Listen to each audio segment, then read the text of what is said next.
नमस्कार. तर आजचं दुपारचं साधं सोप्पं जेवण तुम्ही पाहिलंच असेल.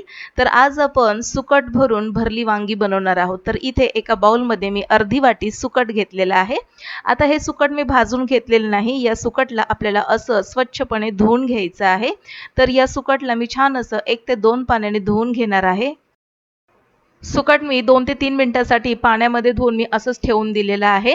आता आपल्याला जी वांगी घ्यायची आहेत, इथे मी काटेरी वांगी घेतलेली आहेत. आता ही वांगी आपण व्यवस्थित पाहून घेऊया. ही वांग्याची जी फुलं असतात, अशा प्रकारे सुरीने आपण पाहून घेऊया, कारण की या वांग्याच्या फुलांमध्ये देखील होल असतं आणि यातून आपल्याला कीड दिसू शकते. आता या वांग्याला आपल्याला 4 काप करून घ्यायचे आहेत अशा प्रकारे आणि ही वांगी अशा प्रकारे चिरून आपण आतून देखील पाहून घेणार आहोत. चिरलेली वांगी लगेचच आपल्याला या पाण्यामध्ये घालून घ्यायची आहेत. तुम्हाला वाटत असेल तर तुम्ही या पाण्यामध्ये थोडंसं मीठ घालून ठेवू शकता. म्हणजे ही वांगी जी आहेत ती काळी पडणार नाहीत आणि मीठ घातल्यामुळे वांग्याला एक छान अशी चव येते. तर आता सगळी वांगी मी अशाच प्रकारे बघून चिरून घेणार आहे आणि पाण्यामध्ये घालून घेतलेली आहेत ही सर्व वांगी. आता आपल्या चॅनलवर वांग्याच्या खूप साऱ्या रेसिपीज आहेत, त्या देखील तुम्ही जाऊन पाहू शकता. काळ्या मसाल्यातील वांगं, खारं वांगं हे देखील आपण या आपल्या चॅनलवर अपलोड केलेलं आहे.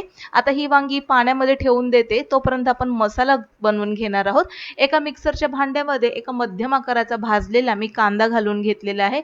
सोबतच थोडंसं खोबरं घालून घेतलेलं भाजलेलं आणि चमच्याभर आलं, लसूण, कोथिंबीर आणि हिरवी मिरची याची चमच्याभर पेस्ट घालून घेतलेली आहे.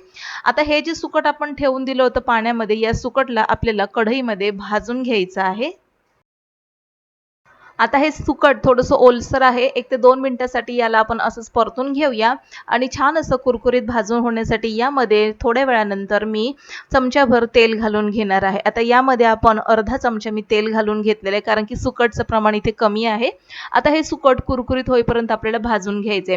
कधीच तुम्हाला असं वाटत असेल की तोंडी लावण्यासाठी काहीतरी चटपटीत असं करून घ्यावं, तर सुकट स्वच्छ धुवून घ्यायची आणि अशा प्रकारे तेल घालून भाजून घ्यायचंय. आता हे सर्व भाजून झालेलं सुकट जे आहे ते आपण या मिक्सरच्या भांड्यामध्ये घालून घेणार आहोत आणि यामध्ये आता घरगुती मसाला घालून घेऊया.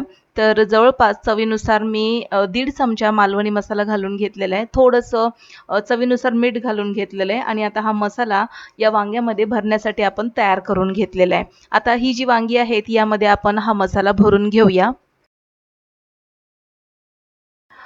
अशी एकदा सुकट भरून भरली वांगी तुम्ही नक्की करून बघा. बोटं चाकत खायला लावतील अशी ही सुकट भरली वांगी बनवून तयार होतात. नेहमी तेच ते शेंगदाण्याचं आणि खोबऱ्याचं कूट घालून आपण जी वांगी बनवतो किंवा खारी वांगी बनवतो, त्यापेक्षा अतिशय चविष्ट, स्वादिष्ट ही वांगी बनवून तयार होतात. एकदा नक्की ट्राय करून बघा आणि ही रेसिपी आवडल्यास नक्कीच आम्हाला कमेंट करून देखील सांगा. तर आता ही सर्व वांगी मी अशाच प्रकारे भरून घेत आहे. तर इतकी ही भरून वांगी तयार झालेली आहेत आणि या मिक्सरच्या भांड्यामध्ये थोडासा मसाला देखील शिल्लक राहिलेला आहे, तो देखील आपण वापरून घेऊया. तर याच कढईमध्ये मी जवळपास 2 चमचे तेल घालून घेतलेलं आहे आणि गरम तेल झाल्यानंतर थोडासा कढीपत्ता घालून घ्यायचा आहे आणि यामध्ये आता आपण ही वांगी घालून घेतलेली आहेत. आता ही वांगी आपल्याला या तेलावरती छान 3 ते 4 मिनिटासाठी मंद आचेवरती परतून घ्यायची आहेत. म्हणजे ही वांगी लालसर रंगावरती परतली की खूप छान अशी चव येते आणि सगळ्यात महत्त्वाचं पटकन शिजून जातात ही वांगी वाफेवरती. तर आता याला मी आता उलटपलट केलेला आहे आणि झाकण ठेवून घेतलेलं आहे. मंद आचेवरती जवळपास 3 ते 4 मिनिटासाठी पुन्हा एकदा आपण पलटून घेऊया. ही वांगी मिक्स करून घेऊया मसाल्यामध्ये. चारही बाजूने छान अशी लालसर रंगावरती तेलावर ही वांगी परतली की मगच आपल्याला हे जे मसाला थोडंसं शिल्लक होता त्यामध्ये आपण पाणी घालून घ्यायचंय आणि मग हे जे पाणी आहे मसाल्याचं हे आपण यामध्ये घालून घेऊया. तर वांगी छान परतून झालेली आहेत. यामध्ये आता आपण शिल्लक राहिलेलं मसाल्याचं पाणी घालून घेतलेलं आहे. तर आता आपण ही भरली वांगी बनवत आहोत सुकट घालून. तर त्यामध्ये जास्त आपल्याला पाणी देखील घालायचं नाही. याचा जो रस्सा आपण बनवणार आहोत तो जास्त पातळ बनवायचा नाहीये आपल्याला आणि जास्त घट्ट देखील ठेवायचा नाहीये. म्हणजे ही वांगी तुम्ही भाकरी, चपाती, भातासोबत खाऊ शकता. याचा रस्सा अप्रतिम असा बनून तयार होतो. तर रस्सा तयार झालेला आहे. तर थोडंसं वांग आपल्याला कच्चं वाटत आहे. तर पुन्हा एकदा मी यावर झाकण ठेवून 1 मिनिटासाठी वाफ देऊन घेणार आहे. तर वांग आता बनून तयार झालेलं आहे. आता आपण ताट वाढून घेऊया. आजचं साधं सोपं जेवण आहे. भरली वांगी आहेत, सोबतच भाकरी आहेत आणि खिचडी आपण बनवून घेतलेली आहे आणि सोबतच थोडंसं दही. तर आजची रेसिपी तुम्हाला कशी वाटली हे आम्हाला कमेंट बॉक्समध्ये नक्की लिहून कळवा. रेसिपी आवडल्यास लाईक करा, शेअर करा, सबस्क्राईब करून बेल आयकॉन प्रेस करा.